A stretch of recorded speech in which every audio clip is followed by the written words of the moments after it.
Do not fear fear. Hello everyone, welcome to another episode. I wanted to speak about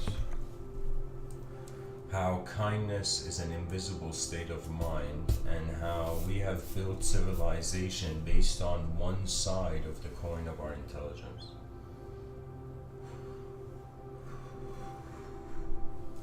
This morning I was deciding on the topics if I should speak about fear or anger. And the other topic was why the divine gets angry at the angry. And I thought about divine of anger and fear and kindness and divinity. And what I noticed is that one pertains to the shape of the moment. The other doesn't have a dependency on the shape of outcome. That means dependency on the shape of outcome. Let's call this dependency on the shape of outcome. So DSC, imagine, dependency on the shape of outcome. Sorry, DSO. So if we have this idea that it's like, what does the person want from their energy? Do they want to just give it? Do they want their energy to be a specific kind of precision usage? And so the shape of how we fathom the moment going through time, there's something there to pay attention to, because I have experienced in some moments where I have been, as much as, I have been an angry fool, and I have also been like a kind of like clueless kind person.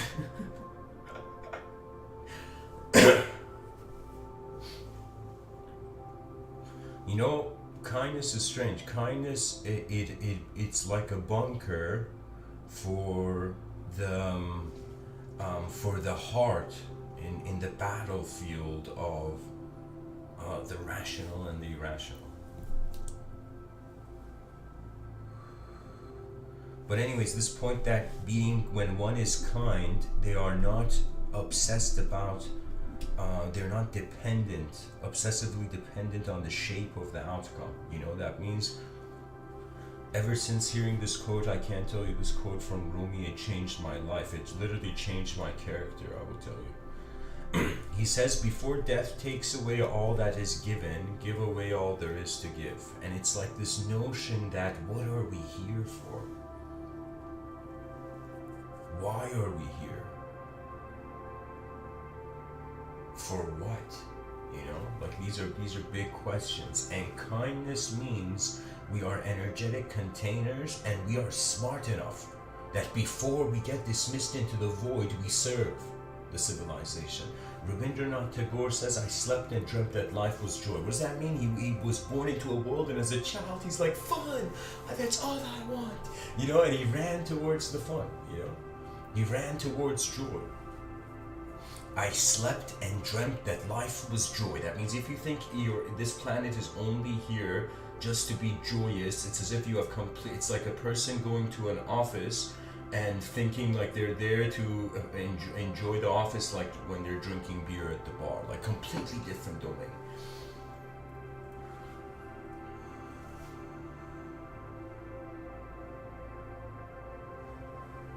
There are some people who they treat their office like it's a bar, like they're at the bar, and there's some people who are at the bar and they treat it like they're sitting at their office table. Madmen changed lives, yeah.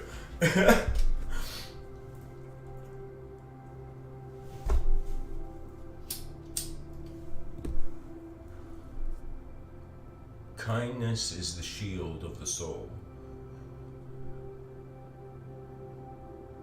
And you know what hate is? Hate in this world is like with your right foot stepping on your left toes, on your left foot's toes. Hate is stepping on your own toes, because ultimately energy has nowhere to go. When we realize this, the non-locality of truth is instantaneous.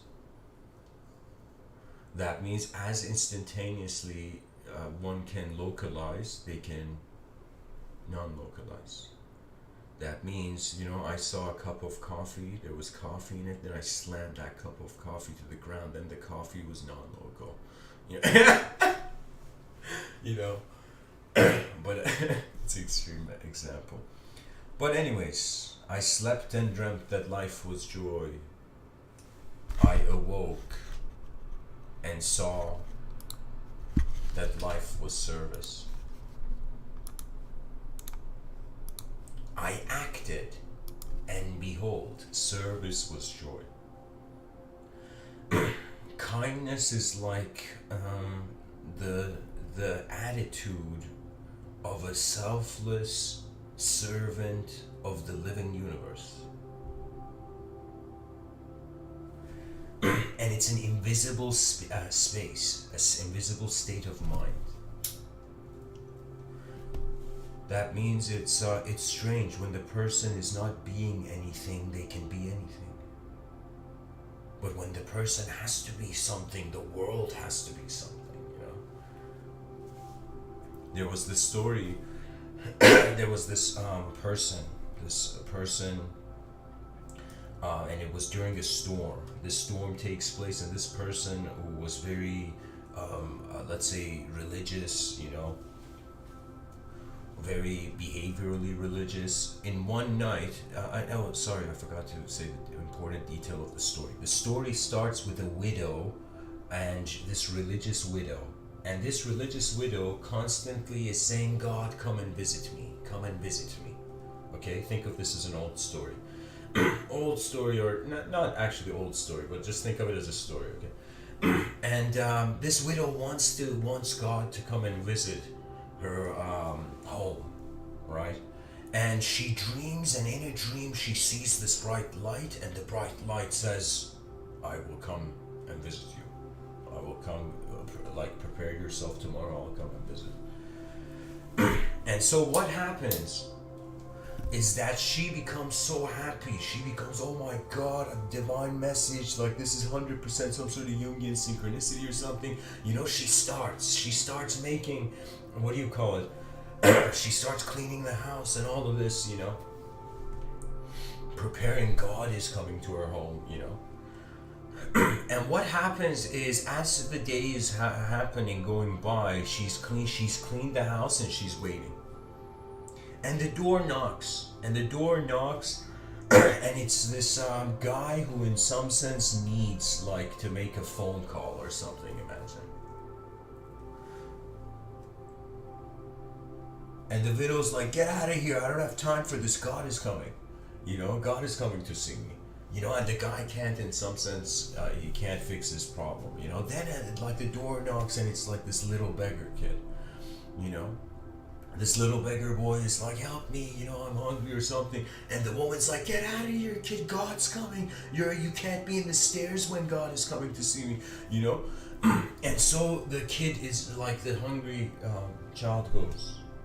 And then another person comes, and this time it's like an old man who needs his heartbeat is high or something, and whatever that keeps coming, this woman says no, leave, God is coming, And what happens is she sleeps.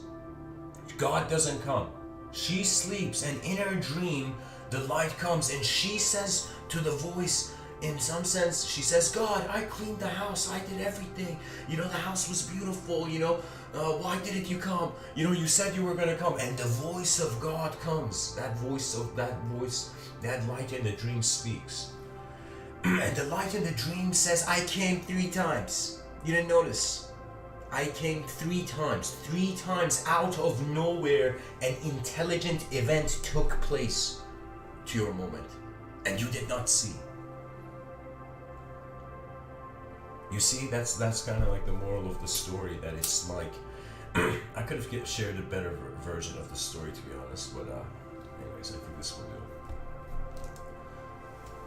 And the reason was she was not kind. She had not realized that there is an inner realm and there is an outer realm. And if we sacrifice the outer realm for the inner realm, it's a tragedy. Do you know that means? Can you imagine in the future we're using all the resources on the planet, so all 8 billion human beings are inside these pods and their brains are connected to cyberspace. We're using, imagine, the resources of the earth to fictionally be entertained in the future. You know, there needs to be a compassion to the inner and outer dimensions of one's intelligence, and this fragmentation, psychology fragmentation, what does that mean? That means this is how I feel. Just take it as this is Mr. Within's view so far on what I feel psychologists, how they retaliate towards the fragmentation of the psyche. You see, we have this idea that a human being is born because there is an individual human body, okay, that there has to be just an individual state of mind all the time, 24/7. This is, I don't want to say it's wrong or right, but I would say this is old school, it's archaic. Now in modern times, there's a newfound discrimination, a discretion, that the object, the outer realms, true, objects are singular. We're required to be able to even have the singular notion, you know, like it's like without particles, what are we, you know? So in the outer realms, we have built a society and civilization for individual nouns, okay?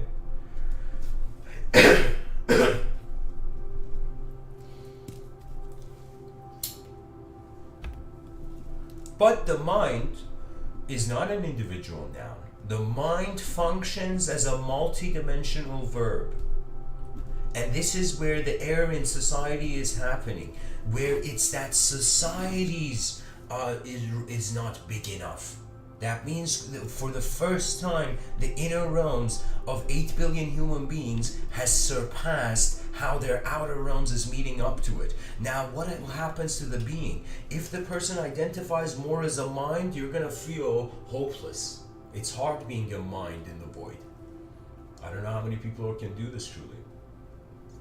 You have to love your universe or you can't be in it. This is law. This is sacred law. If a person doesn't like the moment, the moment is like, hey man, you know, like your universe, you're here once, you know?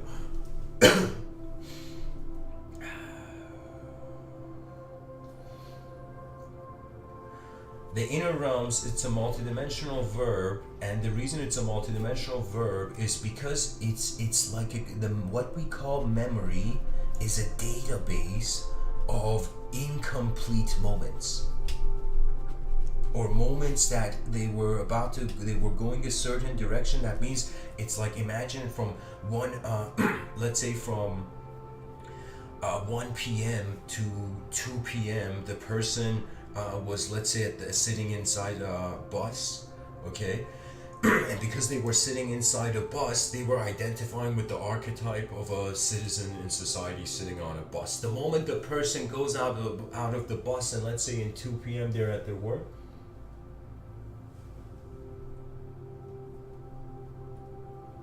then a new archetype comes, right? And so it's identification with the content of the mind that makes an idea feel it can die when it doesn't exist, right? That's the greatest mystery. This is the only reason why I think truly why spirituality is stuck around, right? Because the senses don't make sense when we are creating the alphabet.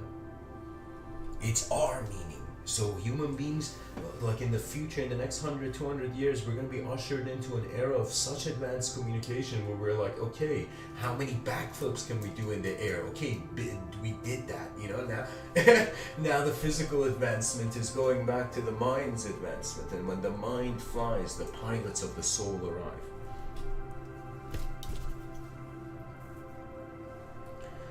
One can treat their memories as co-pilots of their intelligence. A lot of people, due to the language, the nomenclature, the verbiage, language is the definer of illness, is it not? That means we can't avoid how our objective life is inside a subjective sphere. And this subjective sphere has one thing to do on this planet. Pretty much it's pretty binary being a human being. Effort, no effort. Express free will. Instantaneous instantaneous intention to be. That is it. That's where the party's at. You know, the mystics like, look at all these human beings suffering when energy can't be created or destroyed. It's like, give me a break. There is no break. You know?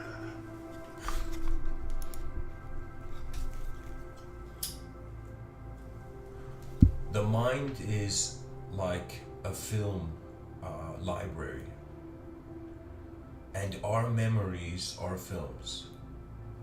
And these films have no regulation in accordance to linearity. It's literally like splashing different colors of paint on an empty canvas and then pausing and looking at that and feeling that's what you are. That's how I would say people's minds appear. It's like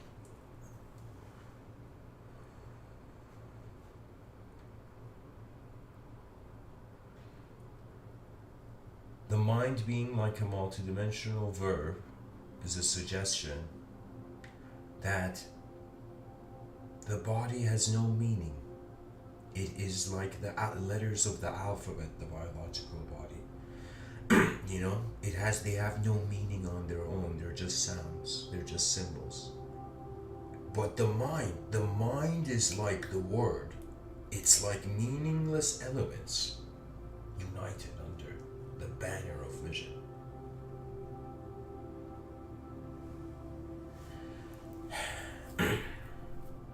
One can say kindness is an art. Can you imagine? In the future, we have like, you know, like this kindness competition. You know, the two people, it's like they're competing over which person do they imagine. They create random scenarios, and these people, it's like people don't know, right? And these people who go into these random scenarios, their kindness is put on the show. Imagine like a Truman Show, but a reflection of how the human character walks in its world.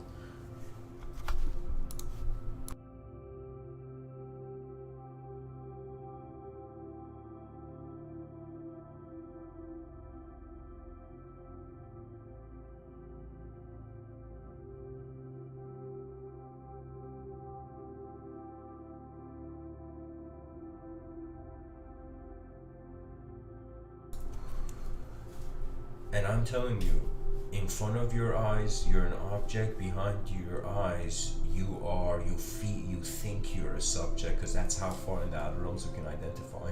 But in the inner realms, we are unknown viewer. That means the essence of life is an unknown view. The source, truth's centerpiece, or central point,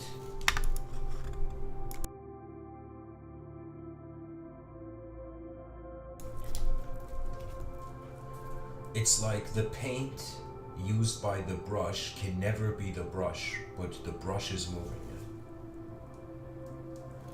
I think this is a good metaphor. The body, okay, let's see it this way. The world is a canvas. The body is paint. It's made of the periodic table, so the body is paint. The mind is the paintbrush, and let's use the archaic term, the soul is the hand that's painting, right? Now, in Vedic thought, they took this metaphor even, not this specific metaphor, but they took the idea further. There was the idea of Atman and Parabrahman, or Maha Atma. So Atman,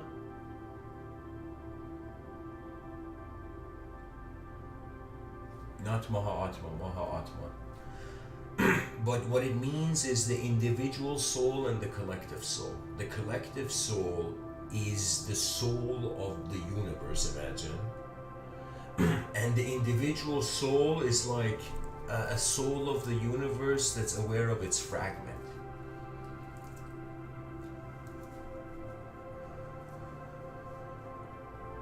I feel a wind of honor needs to find civilization. And then human beings will realize life is how you paint it. And it took us 4.5 billion years of just progression of phenomena for us to be. Like, it's so remarkable.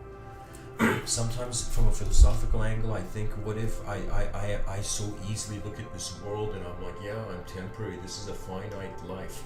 But then I thought, what if this is infinite? What if the timeless don't forget the memories of all those in time? Or maybe nature just keeps going beyond belief.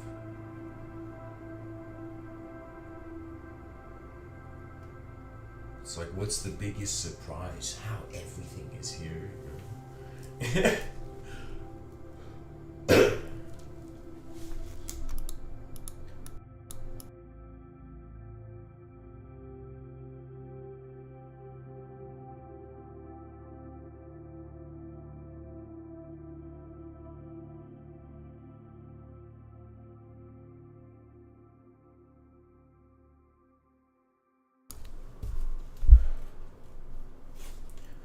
I feel human nature, it's not good and it's not bad. But one thing we know, it's 100% confused. The best thing we can say is pure human nature is unknown.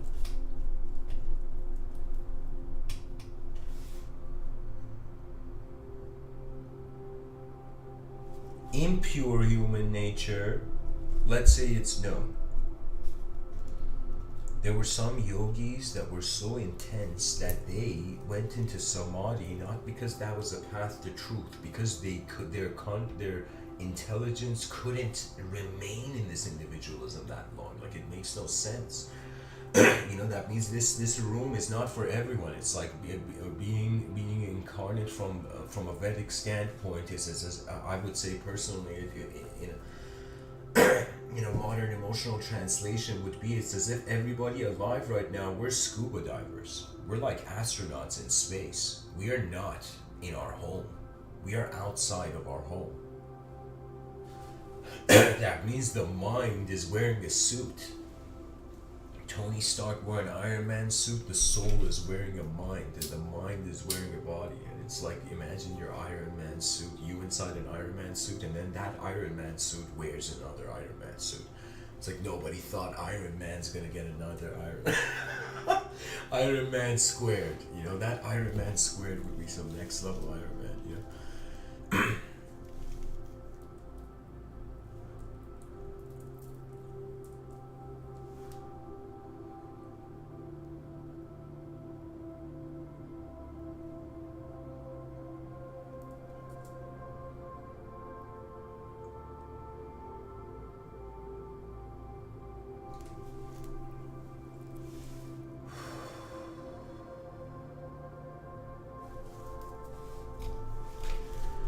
What is the work of the invisible? What is the work of the visible? The poet Rumi has this quote. He says, you must work hard. What does he say? He says, as hard as you... I don't remember the exact quote, guys, but the imagery is, he's saying, as hard as you work in the visible realms, you must work in the invisible. That means hard work doesn't end just in one dimension. The hard work of one dimension, it's like that's like too much hope and not enough understanding. Because hope is just there to be understood, to be realized. All visions, all phenomena of the mind. It's as if the person was walking in the park and then they noticed all the thoughts they were having, and then they suddenly stopped and they looked at the world and they're like, mind, the mind that is being this world, what are you doing? You know? And the mind says, I'm trying to live. The mind is trying to live. Everybody's a new effort of their being. Everybody in every moment is seeing new inventions of is here to keep the show going. So unless we are ready to renounce free will, there's no other way. That means we have to honor humanization, and all those people who feel the ego is the ego is the enemy. The ego is not the enemy. The ego is a tool, is a technology. Treat your intelligence as a technology where, depending on the results you get in your outer realms, you as a being know if you're using it well or not. I feel there's no such thing as, even this may be a bit intense what I'm saying, but Carl Jung spoke about the persona, and I can challenge his notion of the persona. Because Carl Jung was a genius when he came with the concept of the archetypes, these kind of symbols in the collective unconscious that are kind of like these lighthouses that our conscious mind see the distant world. Carl Jung, I think what he what maybe he decided not to put his effort on was the notion of how do we manage the viewer of the archetype. I mean, this transcends psychology. This kind of goes into a little bit of a physical notion of okay, so I'm a person, I have memory, I have visualizations, I have an ability to, let's say, project or simulate thought in the moment. And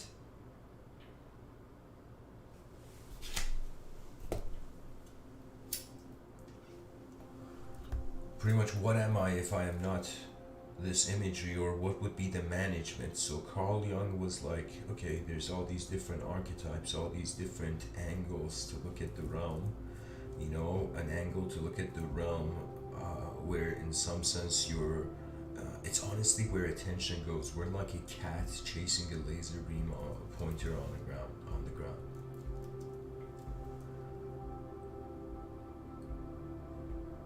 That means it's as if only through being you can know yourself. That means the concept of knowing oneself doesn't even make sense, because you're being yourself. That means you already know it. That means remembering that you don't know yourself is the ultimate way to know yourself.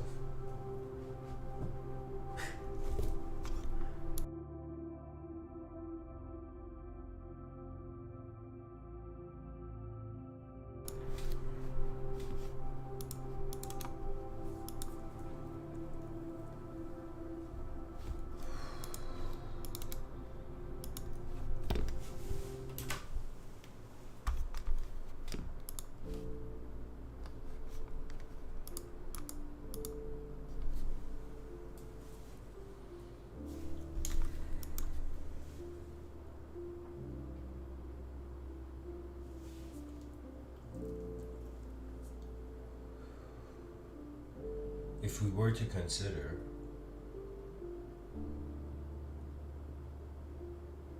the attention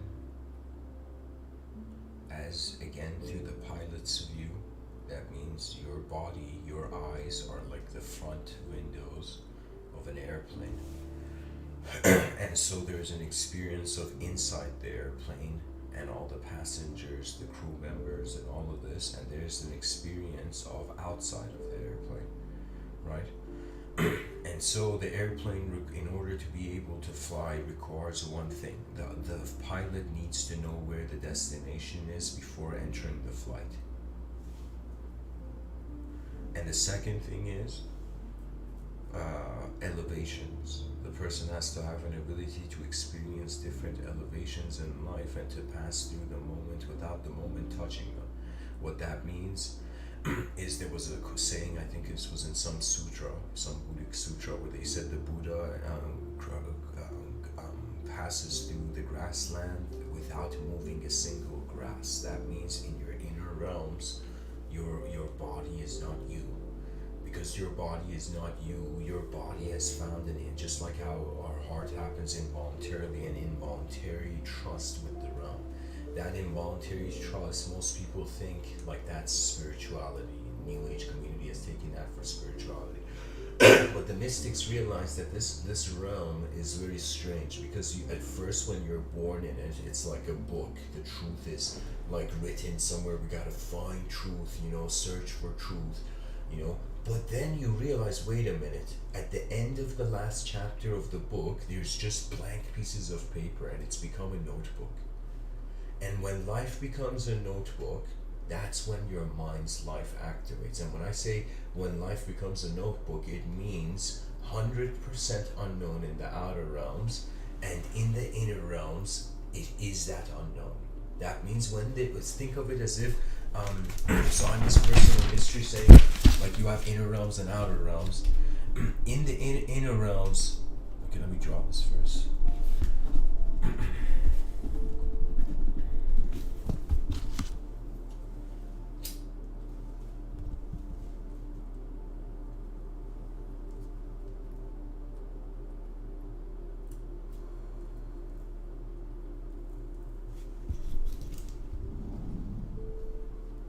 In the inner realms, we have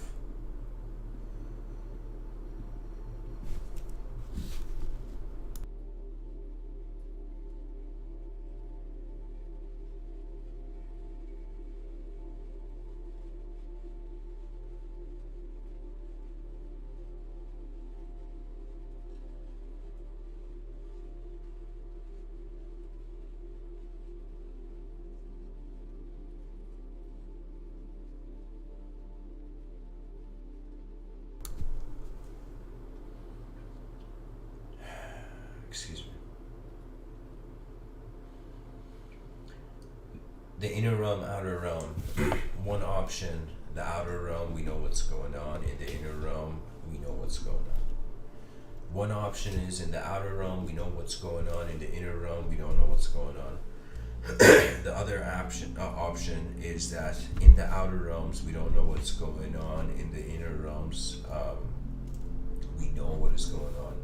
And then the final option, I would say, is in the outer realms we don't know what's going on, and in the inner realms we don't know what's going on. Most human beings don't go to a point where their inner realm is unknown and their outer realm is unknown. Why? Because it's not humanized. It's not a humanized state of mind. So very few people, the mystics that go towards it, is strange. Usually you feel like they're on their own roller coasters. but there is this possibility, and this is only for those who don't fear anymore. When you don't fear anymore, that means your intelligence has surpassed language. That means for the first time, you are not that kind of person or this kind of person. You have become the unknown. The living unknown. That means it is completely okay to not know what you are in this realm. And when a civilization tells you it's not okay to not know, let me tell you why. Because without the unknown, there is a knowledge worship, right? Without contentment with the unknown, it's like an emptiness you want to keep filling in. The person's like, this belief is not enough, more beliefs. And the person's like, I believe in this, and they're like belief jumping. Not realizing that life was never just a bunch of ink on the page. There's something more. I mean, metaphors are very multidimensional, and sometimes based on how you define the universe of the narrative, right? That means if a person, let's say, sees an evil character in the story, they can understand that evil character in how they became that. Intense forces in life usually have a strange becoming process in them. A sort of way where it's like, what it is? It's like our decisions are creating our memories for our future self. So how we live in the now and how decent we choose to be with just a universe we're in once. Those who go to the unknown, these are the advanced communicators and the pilots of consciousness. Because for me, these are the only two archetypes I see. That means when people speak to me, all human beings on this planet, these two archetypes are the major ones I see. When it comes to a mind, as more like a relationship of the the mind, with the soul, and the soul with the mind. And sometimes I wonder. I think if like, what it is, it's like the body is the responsibility of the mind, where the free will signals arising. So the mind, I feel like if there's something beyond the mind is going to get scolded at. I mean, the mind is going to be like, oh my God, I lost something, right? So we have to transcend the concept of losing. What is the quickest way you can win in this life? This is just one man's view, Mr. Within's view. I'll tell you, the quickest way to win in this life is to realize you had won before you were born.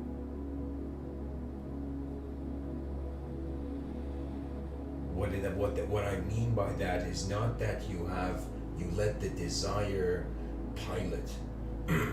It means your simplest self has accepted your most complex universe, and because it has accepted the most complex universe, the simplest world is now trying to teach the most complex self.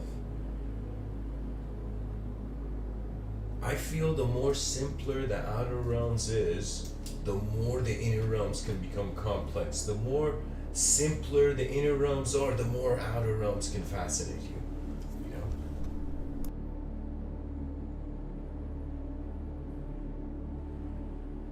Imagine a person on an island, and this person has no access to language or whatever, right? And this person jumps into the air, and this person has no structured functioning of thought. Okay, let's say Tarzan-like character, but like this Tarzan-like character jumps into the air. Okay, now this character jumps into the air, and imagine suddenly, I'm making the argument that by just one time a person jumping into the air, they in their inner realms can fathom. They can fathom backflips and everything else. Just by one mere crack in the wall of the phenomena, you can see endless phenomena, or an infinite, or a new numina infinitum. I don't know.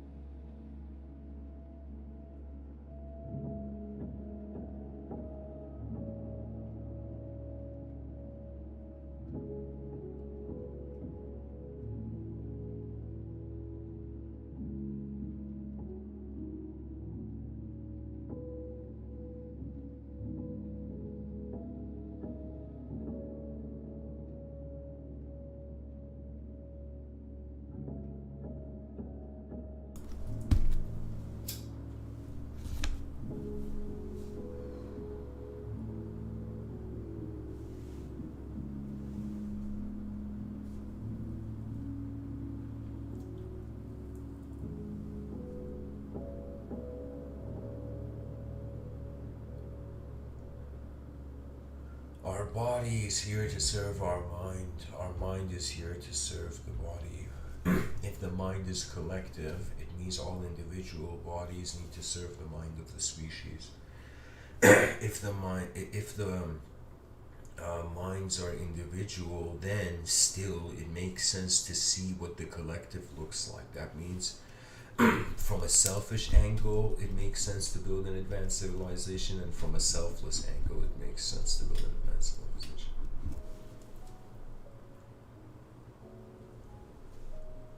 All these states of mind possible, all the different variations, we will no longer judge, like the era of judgments, like what did that even mean?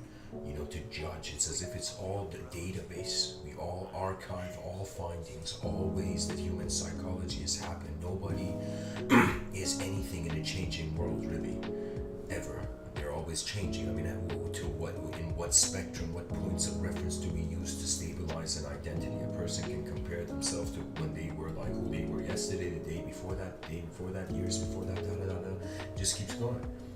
So it's arbitrary. We are arbitrarily being real, right? And that this takes us towards the mystery of the mind, and now a need for the species to actually just begin creating. What is this music that's playing?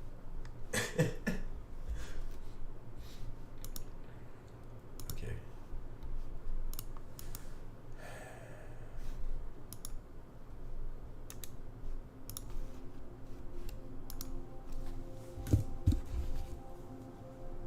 I don't know. There's something about life where you're in it for a little bit, and you can direct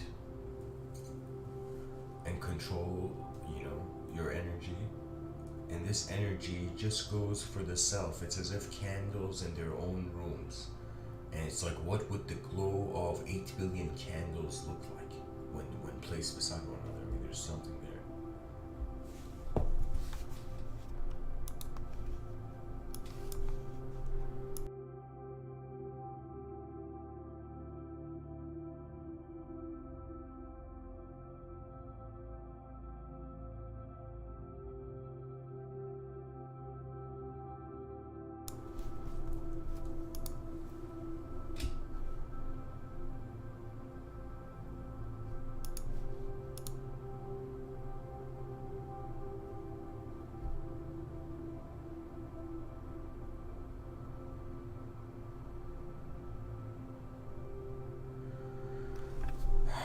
When we don't fear the unknown, we can know again. This means that if we're a creature in a society that's constantly trying to surpass its limits and skills and efforts, we can never be the same. That means the past has to take a rest and the future has to speak up. If ever in human history there was a time where we needed time travelers from the future to come to history, now would probably be it. 2020, I'm telling you, it's like a hot spot for time travelers.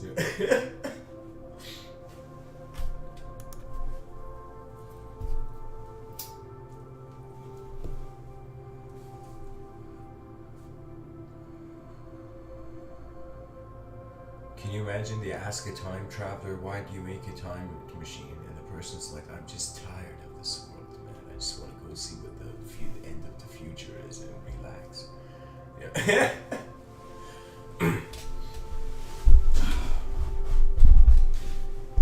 So, where to next? I've established that reality is arbitrary.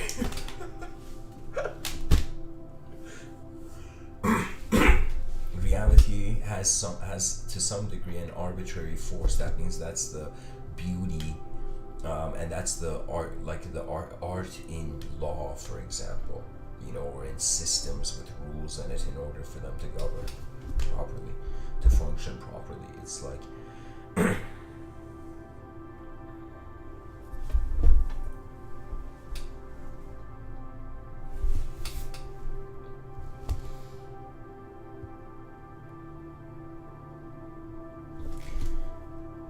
8 billion points that can endlessly generate points. So we are points that generate points. That's the self-replicating gene. Now, as a human being, we're like, what's the point to life? And so this point, the starting point, is branching out. So everybody's psychology should be treated maybe like a tree. We treat knowledge like a tree. In academia, we say the branches of knowledge, it's a branch of philosophy, a branch of psychology. So it's like now we have to see the mind as a tree. And the mind as a tree has branched out, and every choice you have made as a human being has branched out, has been a branch. But remember, there is a trunk, and the roots of the soil are not visible, right? That's the whole mystery of consciousness.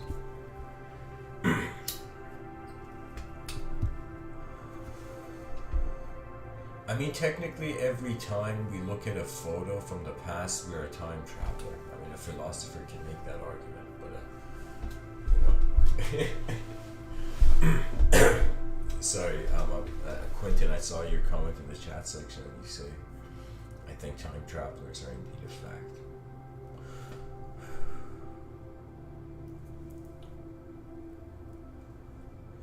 Unless that fact travels through time, you know.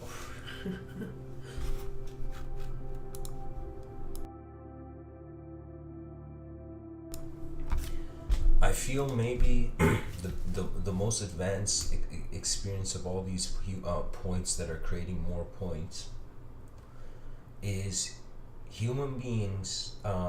It's as if from a giant slumber of unconsciousness we awaken into a persona, and this persona has to accept itself as the origin and has to accept the world as its origin to feel possible as intelligence. We could say intelligence is never a dual phenomenon. That means intelligence is like the space, and if space was here before matter, imagine intelligence was here before matter. That means it doesn't matter how many experiments we do, our intelligence was in the room before we could speak any sort of truth.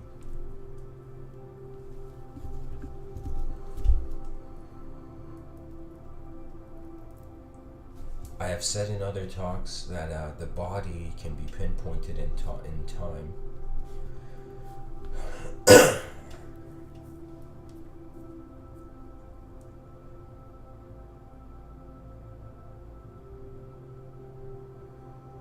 But the mind that's creating the concept of time can't be pinpointed in time. You know, it's like, oh, look at all those people wearing watches. You know, it's like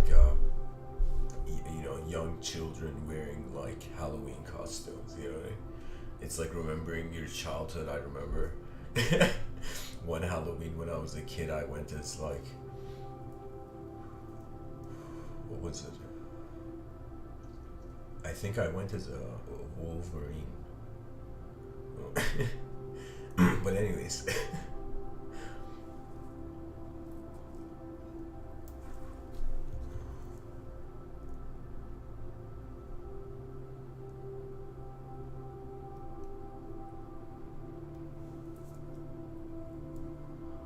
The mind, a force, aware of itself. If intelligence was in the room before the body, no physical explanation can suffice. If physicality is two-dimensional, mind three-dimensional, soul four-dimensional, whatever, no two-dimensional can't explain a three-dimensional. It can realize how it's a puzzle piece to the third-dimensional. That means it's like it's not accurate if we are in the two dimensions, let's say, and we say we're a three-dimensional being. That's not accurate. We can say we are 1/6. A square is 1/6 of a cube.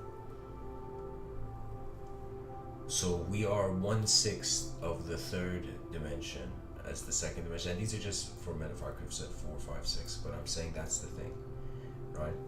And it's what you do with what you're given.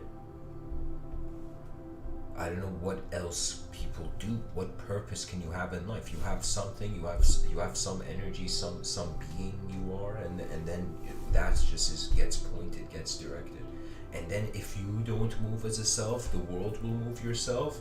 If you move as a self, yourself can move the world and can consciously live here, right? It takes an incredible multidimensional, not incredible, but it's just a human being can live with a freedom that is already in the room. That is the unconditional freedom that the mystics saw. I want to read some poems from this man named Shams Tabrizi. He's the mentor, like the guru, evidently of. I don't know if guru is the right word. He was an inspiration, the divine inspiration for Rumi. And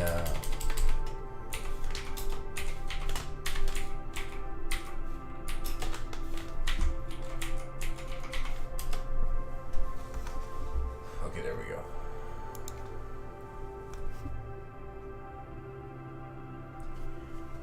Shams Tabrizi says, instead of resisting to changes, surrender.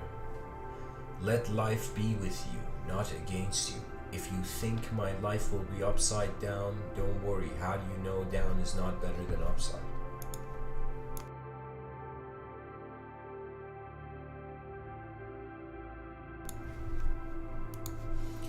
Shams says, a life without love is of no account. Don't ask yourself what kind of love you should seek, spiritual or material, divine or mundane, Eastern or Western.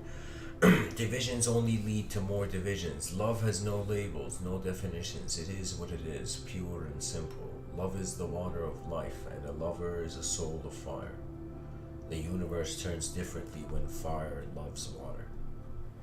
Shams Tabrizi says the universe is a complete, unique entity. Everything and everyone is bound together with some invisible strings. Do not break anyone's heart. Do not look down on those weaker than you. One's sorrow at the other side of the world can make the entire world suffer.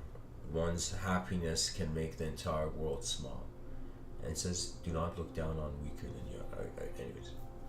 Shams Tabrizi says, don't search for heaven and hell in the future. Both are now present. Whenever we manage to love without expectations, calculations, negotiations, we are indeed in heaven. Whenever we fight hate, we are in hell. Shams Tabrizi says, this world is like a mountain. Your echo depends on you. And probably your microphone settings. Yeah. But so Shams Tabrizi says, this world is like a mountain. Your echo depends on you. If you scream good things, the world will give it back. If you scream bad things, the world will give it back. Even if someone says badly about you, speak well about him. Change your heart to change the world. And I'm pretty sure androids or robots in the future are probably aiming for the same thing. You know, they want to change their heart to change the world, to change the world they have access to. Your heart, I mean, to think of it this way, if we're a multidimensional being, life is not just based on what we find in the observable universe. That means everybody's stumbling. So what does that mean? If reality is only based on the observable universe, and there is an unobservable universe, and let's say there could be potentially events taking place in the unobservable universe. So if events are taking place in the unobservable universe, that means, are we oblivious? Is our species like an oblivious child, not realizing it's found itself in the battlefield, like from that Japanese anime, what was it, Thorfinn from Finland Saga. You know, it's like,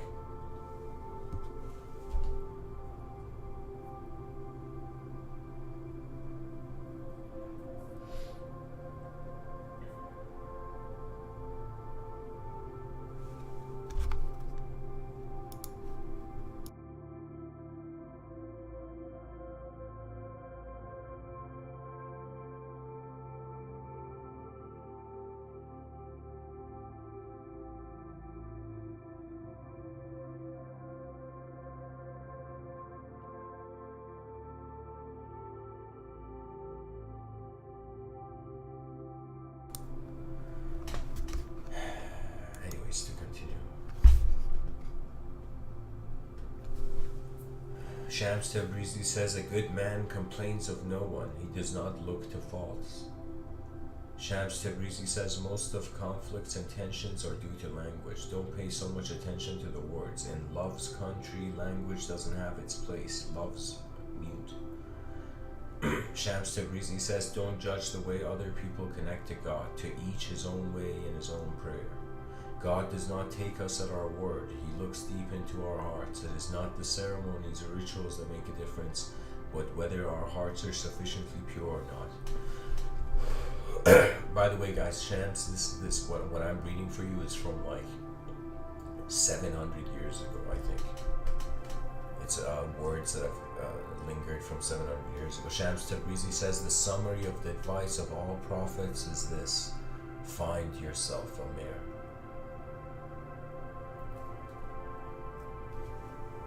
That is it. Shams Tabrizi says, the whole universe is sum up in the human being. Devil is not a monster waiting to trap us. He's a voice inside. Look for your devil in yourself, not in the others. Don't forget that the one who knows his devil knows his God. Shams Tabrizi says, it is pointless trying to know where the way leads. Think only about your first step. The rest will come. Shams Tabrizi says every breath is a chance to be reborn spiritually, but to be reborn into a new life, you have to die before dying. This means ideologically, not in the outer realms like foolishly. It means in the sense of to like a phoenix, like in certain mythologies, like in Persian mythology, the phoenix had lived through 3 apocalypses. So, and because it would endlessly be reborn, resurrect, because it would endlessly be reborn, you could say it's like it was seen as just pure experiential wisdom, not ideological belief centered. Excuse me. Shams Tabrizi says, surrendering is not a weakness. At the contrary, it is strength. The surrender stops living. The surrender stops living in boiling water and starts living in a secure place. Shams Tabrizi says the real dirt is not outside, but inside in our hearts. We can wash all stains with water. The only one we can't remove is the grudge and the bad intentions sticking to our hearts. Shams Tabrizi says you have to live with the people in hypocrisy for them to stay happy with you. Shams Tabrizi says instead of resisting to changes, surrender. Let life be with you, not against you. If you think my life will be upside down, don't worry. How do you know down is not better than upside? Okay, I don't know, there's something off with this quote. Move on. Shams Tabrizi says wherever you go, east, west, north, or south, think of it as a journey into yourself. The one who travels into itself travels the world. Shams Tabrizi says when everyone is trying to be something, be nothing. Range with emptiness. Human should be like a pot. As the pot is held by its emptiness inside, human is held by the awareness of his nothingness. Shams Tabrizi says hell and heaven are not to be found in the future, for they are now present. When we love each other selflessly, it is real heaven, and when we are at war with each other and spread hatred, that is the real hell. Yeah, that's pretty common sense. You know, it's when you spread hatred, I mean, of course, you're creating more turbulence than it's like the person knows before a person does anything, they know what they're doing, 100%.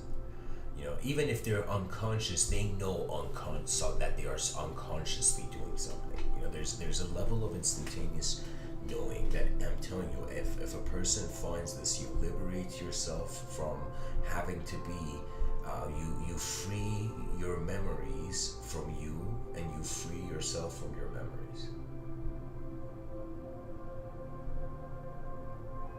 And so, what louder roar of liberation do the years of infinity need?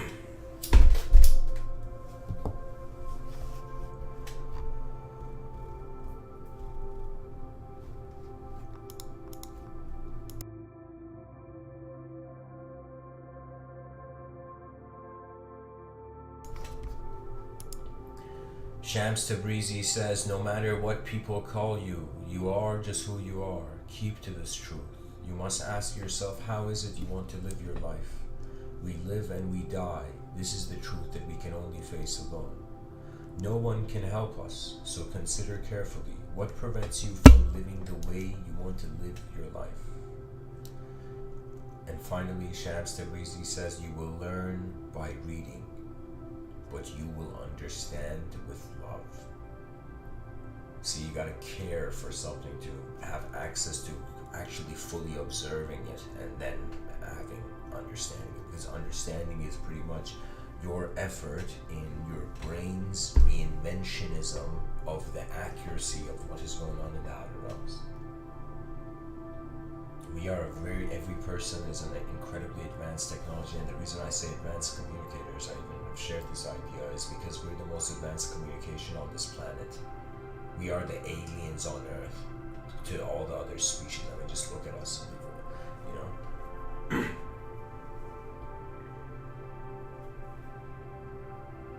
That means if all the animals on the planet could speak and we asked them, hey, how do you perceive us? And all the animals on this planet would be, yeah, you guys are like aliens invading the rest. I don't know if you've noticed.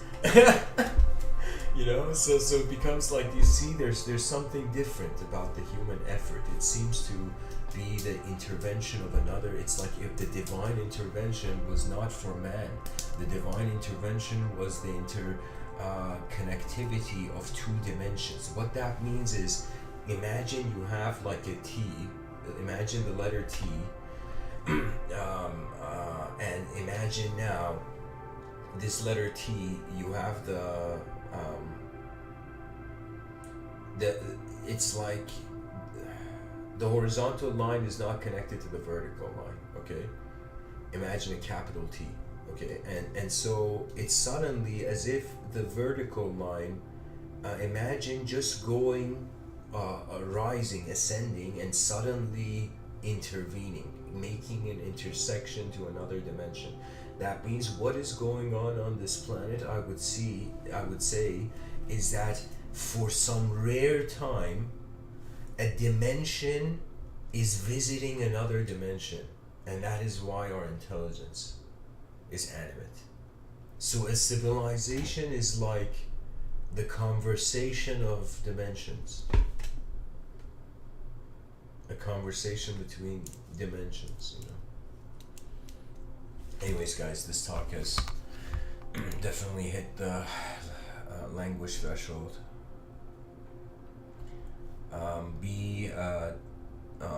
In order to build a decent civilization, we require decent people. In order to be a decent person, Lao Tzu, this Chinese philosopher, gives the algorithm. He's like, you don't know how to be a decent person? You gotta find peace in your heart. You gotta find the most simplest version of you as a human being, and you have to accept that. And once you have accepted that, and you have accepted the most unknown possibility of that, and the most known possibility of that, then you get an allowance and an intuitive authorization to see beyond. That means quickly in any system, become aware of simplicity first. I'm telling you, simplicity, as Leonardo da Vinci says, simplicity is the most ultimate sophistication. Why? Because everything began simply. And complexity is man's game with himself, and the void has always been the mirror of the gods. Kindness is a selfless state, and a selfless state means the person has transcended individualism into an emotional presence of the whole moment. That means the kind person is becoming the whole moment in that moment. It's an inner realm liberation. That means, if this is the hilarious thing, imagine like Mother Teresa. Of course, she's an incredible human being, but I'm saying like. It's as if one could say Mother Teresa was very kind in her outer realms, but you can say her kindness was selfish to her inner realms. That means she felt this is what she had to do to free herself and the world. Do you see? So it's this notion of like,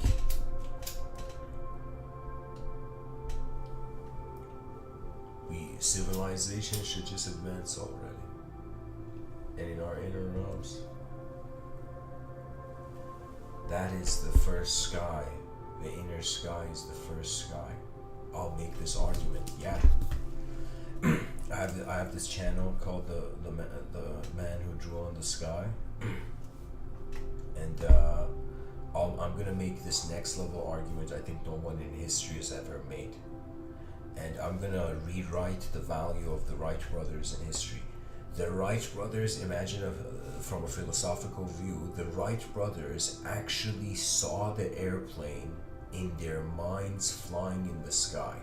So that means the Wright brothers saw themselves flying in the sky before they actually built the plane to fly in the sky. The first sky man flew in was inner. The inner sky is the first sky we flew in.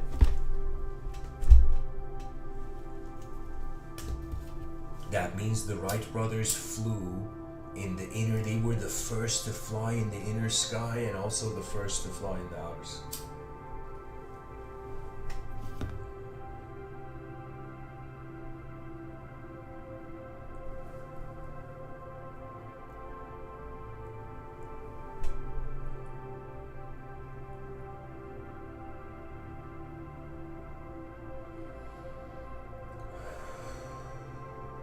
People look for divinity.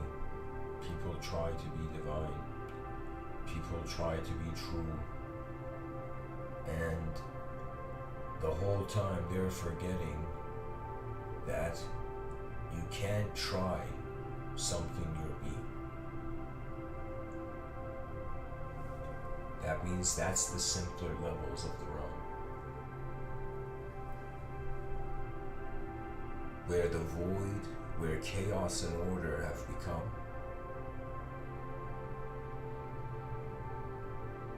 the servants of the beyond.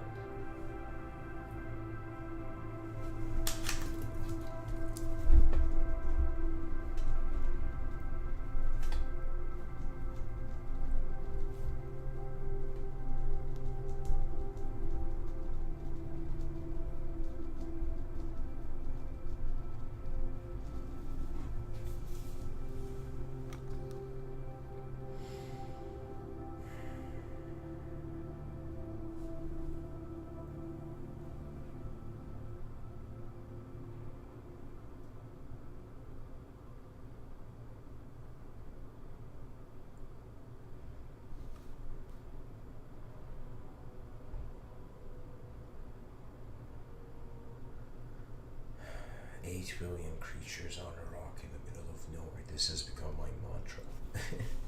Every day I wake up and I'm like, alright, what should 8 billion creatures in the void do? What should we draw on this notebook that we get to hold the pen once?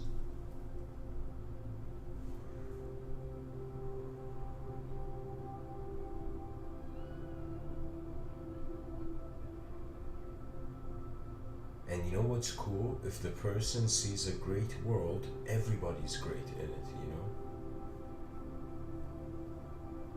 That's how you hack compassion. You know? A global hack to compassion. The person loved their world.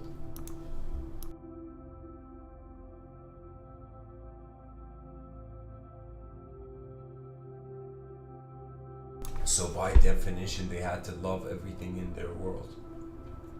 So that would be, I would say I'll make that as a sort of backup fire extinguisher kind of teaching. If people ask me one day, it's like, you have something to tell people, I'll be like, yeah. The world doesn't just spin in front of our eyes. It spins behind our eyes. And these two worlds are spinning simultaneously. And so this is the inner earth and the outer earth, and learning to walk on both and to be fearless. Why? Because fear doesn't make sense. It's all information. It's all geometry. How can someone fear shape? Does a person fear a square? You know, do we have people who fear, for example, circles? You know, very few people fear like a geometric shape. When you realize a lot of the realm is geometrical shape, color, and depth in space, then a lot of your fear goes away, and so you're seeing actually the format of the realm. This doesn't mean you're being lifeless, careless, or love is becoming any less. It's just a suggestion that once you care for the design of your realm, you have access to it. That means we think intelligence is something people have. No. Intelligence is something you evoke. It's something that you pull out of the void. It arises. It's just like the same like a volcano. You know. Can you imagine like somebody in before the Pompeii explosion happened, right? A person was like, "Hey man, do you think mountains can talk?" And then there was an explosion of a volcano, and he's like, "No way, the mountain just talked."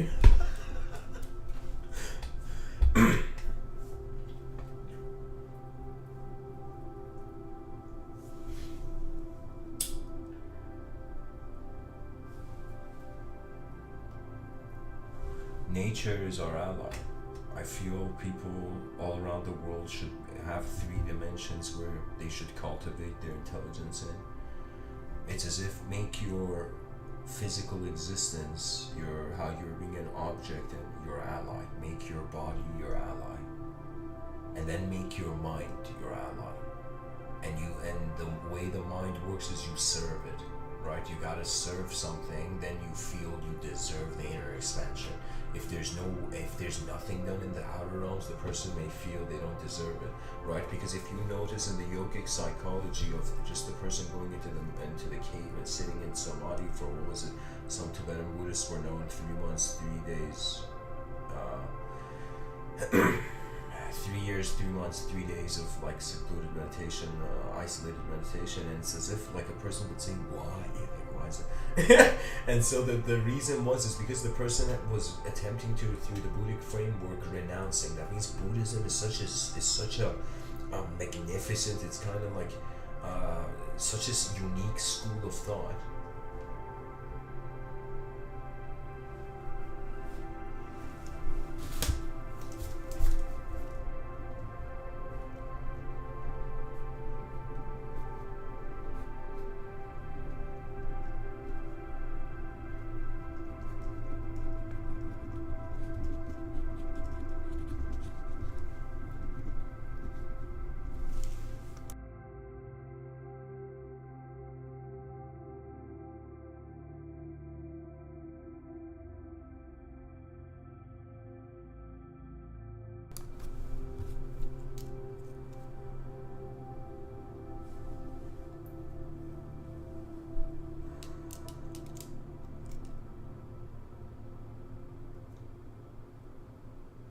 I just wrote a sentence, is war fighting over the geometry of sound. I feel there's something there.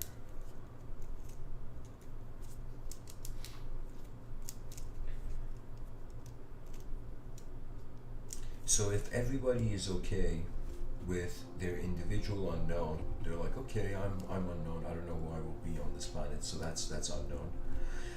and the situation goes to